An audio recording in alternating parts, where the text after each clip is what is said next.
Hello everyone, Perseus7 here, back in Bloons TD6.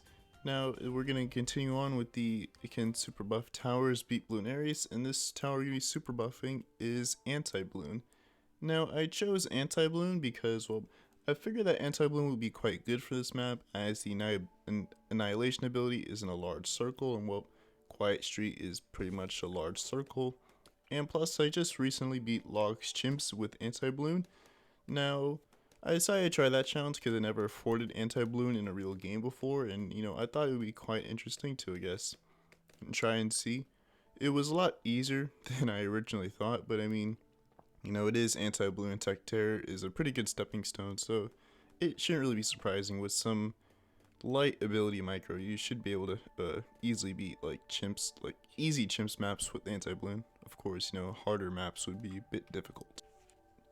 Now, I also chose Anti-Bloon because Anti-Bloon, in my opinion, is a really cool tower. I just kind of just like the ability of just like a giant robot that just annihilates pretty much anything, and that's basically the essence of Anti-Bloon.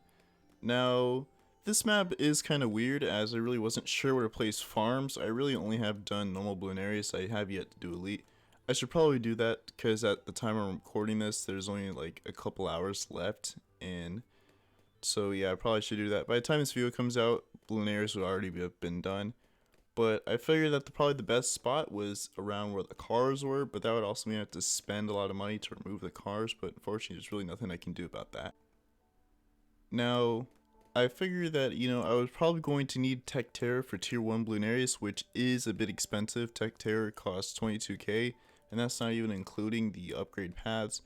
So my farming method for here is going to be spamming marketplaces. Now, of course, I'm going to get the dumb crosspat 203 marketplaces simply because I think it's better to spam 200 farms all around the map and then upgrade them to marketplace instead of going for the slower 020 farms and then eventually turn those into marketplaces. Because I will be selling those come around 40 because, of course, thanks to the new bottom crosspath buff, marketplaces get, I think it's like plus 15% sellback, which means that you won't lose as much money if you do sell them. Now, my hero choice is Ben. Of course, you think this is an obvious decision, but I was thinking Oben because in the newest update, Oben now buffs magic monkeys even more. Mainly it's just the 5% cooldown reduction buff to all magic monkeys. Although, like, thinking about it, I realized that this probably wasn't really worth it, as it was just 5% cooldown. And 5% cooldown isn't really, I guess, just like worth the decrease in early game cash, because again, I feel like you do need to afford Tech Terror by tier 1, so which is 22k, and of course Ben helps early game. If you don't have Ben, you just kind of have farms for early game, and farms don't pay themselves off as quickly as Ben does. So yeah, I think Ben would probably be just the overall better choice just to help out with early game. Skipping forward to round 37, as you can see here, I've gotten all these farms up into marketplaces, and so now I'm just accumulating money for tier 1. Now it looks like I am far off from Tech Terror, as I haven't even gotten a Robo Monkey yet. I just got a 220, and of course, Anti-Bloon's 22k, but selling the farms, does generate a lot of money. I think this farms here, I think it's have like 20 to 24k worth of money in just farms I can sell. Now, of course, selling farms does reduce your income, but I mean, it doesn't really matter too much for this game mode or for this challenge, as Tech Terror and Anti-Bloon are fairly strong options that will need, I guess, not as much support. Now, I backed out of the game and came back in to, I guess, just prepare for tier 1. That was mainly just selling the farms and getting my farms back. This time I will be going top path with farmers, simply because I guess just top path would be more efficient farm. Of course, marketplaces plus trade empire also be pretty good, but I really didn't want to do that, so I just went for the next best option, which was plantation spam. Now, why do I need Tech Terror for tier 1? Well, when I first did this challenge, I really wasn't sure if Robo Monkey was going to be good enough to solo the ceramic wave from Bloonarius. I was fully confident that Robo Monkey could easily take down Bloonarius by himself with maybe just like an overclock and that's it. But I really wasn't sure just how good Robo Monkey was going to be for the ceramic insides, and so I got Tech Terror thinking I'd probably need the annihilation ability, which I ended up not needing, as Tech Terror was easily just able to one-arm just tier 1 of Bloonarius' ceramic waves, which was kind of impressive. I think that, you know, you probably don't need Tech Terror in order to, I guess, beat tier 1 of Bloonarius, but I guess you can never be too safe, and so I just think, you know, why not just get it. Tier 1 ended up being, you know, incredibly easy. Tech Terror just did enough to actually, to just straight up solo Bloonarius with 0 support. I didn't even have to use the Annihilation ability, which is quite nice. You know, this does mean I can farm a little harder and not have to spend money on like an overclock. And overclock is really the only buff I can give it at this moment, as Tech Terror really won't benefit much from Alchemist, as it would use up the buff too fast. I would need to get permabrew for that. Now for the next tier of Bloonarius, I was going to just still have Tech Terror, as there's no way I was going to be able to afford Anti-Bloon without selling. So I just figured that, you know, maybe Tech Terror plus Overclock would probably be more than enough in order to, you know, actually beat Bloonarius. I assume that I could just use the Annihilation ability for the insides, which again, you know, I was kind of a bit worried that, you know, if I did have to rely on Annihilation in order to actually beat the ceramic wave Bloonarius spawns, that I wasn't going to get it back up fast enough for the next tier. So that was just a slight worry of mine. Now, because I was kind of scared about this round and didn't really want to leak any purples, I just decided to get a Mib, which eventually will turn to Cold Arms. Now I just have to wonder, you know, just how much harder would this challenge be, you know, if RoboMonkey didn't get the crit buff. You know, it probably would be a lot harder, although I think that crits don't really add too much damage. It's not as strong as a buff as it is with Sharpshooter. Crits don't do 50 damage. I'm not sure the amount exactly. Now here I ended up dying. I wasn't paying attention. I really could just use Annihilation in order to easily nuke that. But anyways, as I was saying, you know, the crit buff from Super Monkey gets is not as strong as it is with Sharpshooter. Sharpshooter, I believe, does, I think, 50 damage per crit. And I think, what, Tech Terror only does like 5 or so. Like 5 or 10. It really isn't a whole lot, but it just is enough to make a difference. I do think it is a bit of a waste, you know, just to spend time and effort developing, you know, this one mechanic that only 2 towers in the game can actually use. That being, you know, Sharpshooter and of course RoboMonkey. You know, it is kind of like cool and interesting, as I do think lots of towers can maybe benefit from just crit buffs in general. Like, you know, maybe like middle crosspath sub. Maybe, you know, to incentivize, you know, people to go maybe 023 or 024 instead of just going 204. You know, you can maybe have middle path, have crosspath, not have crosspath, have a crit shooter, so that way, you know, that incentivizes, you know, you can either go for damage and lead popping, or you just go for infinite range. Now, of course, that would be much better, but unfortunately that just isn't the case. I would like to see just more towers in the future, you know, just gain critical hits, as I do think it is a cool and interesting mechanic, but it just isn't really fully utilized like I think it should. Now, as you can see, you know, Bloonarius is going down a lot slower than it is in Tier 1. This, of course, is expected that even, you know, with Overclock and Jungle Drums, this still is a bit slow. You know, this basically just meant that I would definitely need Anti-Bloon for Tier 3.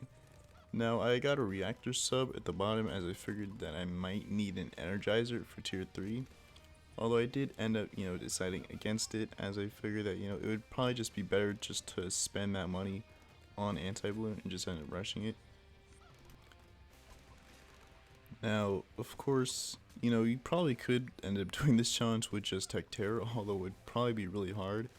Although, imagine, you know, how would you beat Tier 5, because, you know, the bads and everything he spawns. But at least you probably could if you just spend that money on lots of support.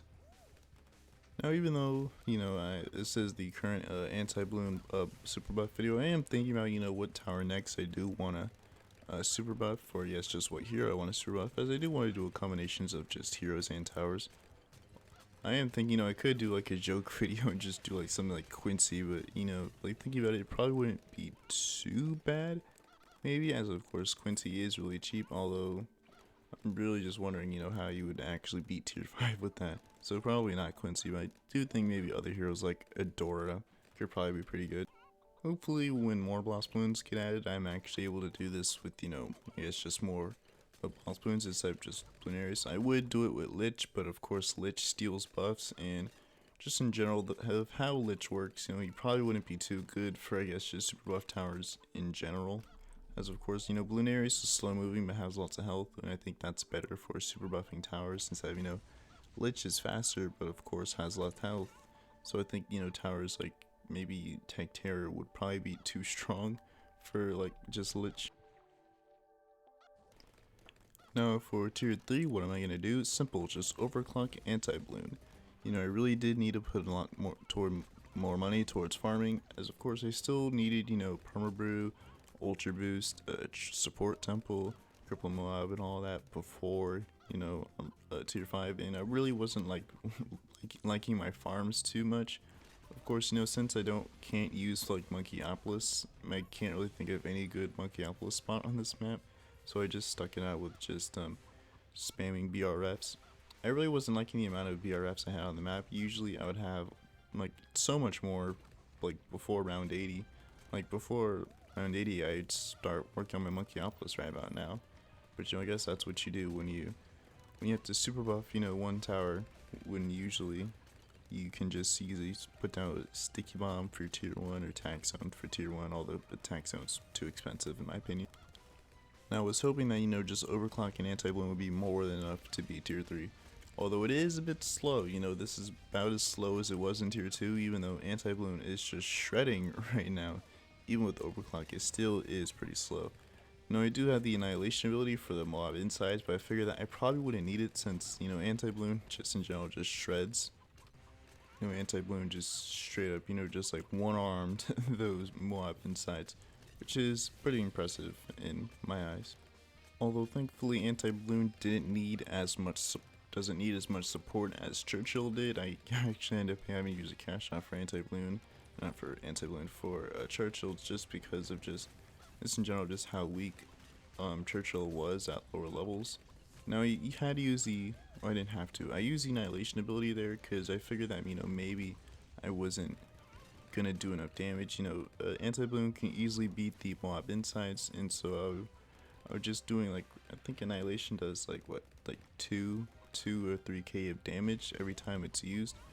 So I figured that I would just do that to speed up the process, and I guess just kill Bloonarius faster, as Bloonarius is getting pretty far and he still hasn't reached 3rd skull, so I was pretty worried about that. So here I ended up buying a homeland. As you can see, you know, Bloonarius is reaching, you know, basically the end of the track. It's pretty much the end of the track, you know, little, or the Moab entrance path on the other side will really just, Anti-Bloon can't reach, so it really just is the end. So I was figuring that, you know, maybe I wasn't going to do enough DPS, I was going to have to restart and have to spend more money on support. I even got like an emergency Permabrew in the back. Well, I guess not an emergency Permabrew. I was considering it, but, you know, seeing that, you know, I did actually just end up beating Bloonarius, although, albeit, you know, this was like the very, very last bend. Now, of course, for tier, what is this, tier 4, I'm gonna like just go ham on the buffs. I have so much money at this point that I could just spam every buff in the game. So I got Energizer, Ultra Boost, Permabrew, Homeland, Cripple Moab. Eventually I will get a Glue Strike, although I didn't get, you know, a top half. Glue Strike I didn't get a 250, so Glue Strike ended up like not affecting the Bloonarius, but it was fine. I really didn't need the +1 damage too much. Now this Bloonarius kill, as you can see, is definitely a lot faster than the previous tiers. I guess it's just the difference that, you know, just super buffed Anti-Bloon can do. Of course, keep in mind, you know, this is without True Sun God. Yes, True Sun God is allowed for this challenge, as, you know, True Sun God with just support buffs is terrible. As you'll see, you know, True Sun God ended up doing like nothing. It didn't even do a million like pops by the time the game mode ended. Now I ended up getting bottom path tier 5. I can't remember the name right now at the top of my head because I just don't really go for bottom path too much, except for from doing trade and plus marketplace. I ended up going for that, as I was a bit worried that I might not be able to afford True Sun God, you know, by tier 5. As of course, you have to keep in mind, I did have to save money for sacrifices. Of course, I really only need like 50k in support, but even so, I guess that would end add up to, I guess, 100k in support in total, and that includes the True Sun God price, which I think is believes like $500,000. So in total, that's $600 of just True Sun God. Now, tier 4 Bloonarius ended up being, I guess the fastest Bloonarius kills so far. I really only believe tier 1 was maybe slightly faster, but even still, even like with one arm pretty much the whole time, Anti-Bloon just easily took down Bloonarius. This was definitely so much easier than it was with Churchill. Churchill just needed so much support in the early game that, it was like real pain in order to like do it, as of course I can spend all that money on support, but then I wouldn't have enough money for farms, and so I would be screwed for tier 2 and tier 3, as I simply don't have enough money for support because I had to spend all this money on support for tier 1. I had to buy a support Chinook, Alk buff, and an overclock all just for tier 1, which of course is too much money in support. Now of course, here it is, tier 5 Bloonarius versus super buffed Anti-Bloon. This is every buff that I can actually get on this tower, although I did forget, Cripple Moab. I got that a bit later on, but as you can see, it wasn't really necessary, as Anti-Bloon was easily just beat Bloonarius. Now looking back at the footage, I even forgot Super Brittle like entirely, and I didn't even get 250 Glue Strike in order to actually affect the Bloonarius. So this isn't really, I guess, the most amount of damage you can do, but it was strong enough that it was just easily was able to wipe it out. Now of course, just thinking about, just towers in general, it does seem, I guess, super buff towers in general will be stronger than, super buffed heroes. Well, mainly early game, as of course, early game you do feel like you do need a support Chinook if it's not a global range tower, or it's not a tower that has incredibly large range like, Anti-Bloon does. I sometimes forget just how large, the middle path, how like large of a range middle path super monkey has, simply because I never really go for middle path super monkey when I'm playing casually, and the only time I ever go for super monkey is if I'm going for like Dark Knight or Sun Avatar, both of which either knock back an Ultra Vision's better cross path or Plasma Path is better cross path, so I never actually go like 0 to 0 super monkey, as well only really good cross path with that is Anti-Bloon, and that's only because Anti-Bloon already has, the large range. It is a shame, I wish middle cross path, guess had more use, but I guess it's just how it is. Anyways, as you can see, this was a pretty, I guess, sort of quick kill. It definitely could have been improved, if I got 250 glue and I super brittle, this definitely could have been a lot faster, but it didn't really matter too much anyways. This was by far a lot easier than Super Buff Churchill. I said this before, but I really just can't stress enough how much easier it was. Anyways, I'm going to end the video here. If you enjoyed the video, drop a like, subscribe to the channel, join the Discord, link will be in the description. As you can see, True Sun God got basically no pops, so yep, Anti-Bloon was the king here.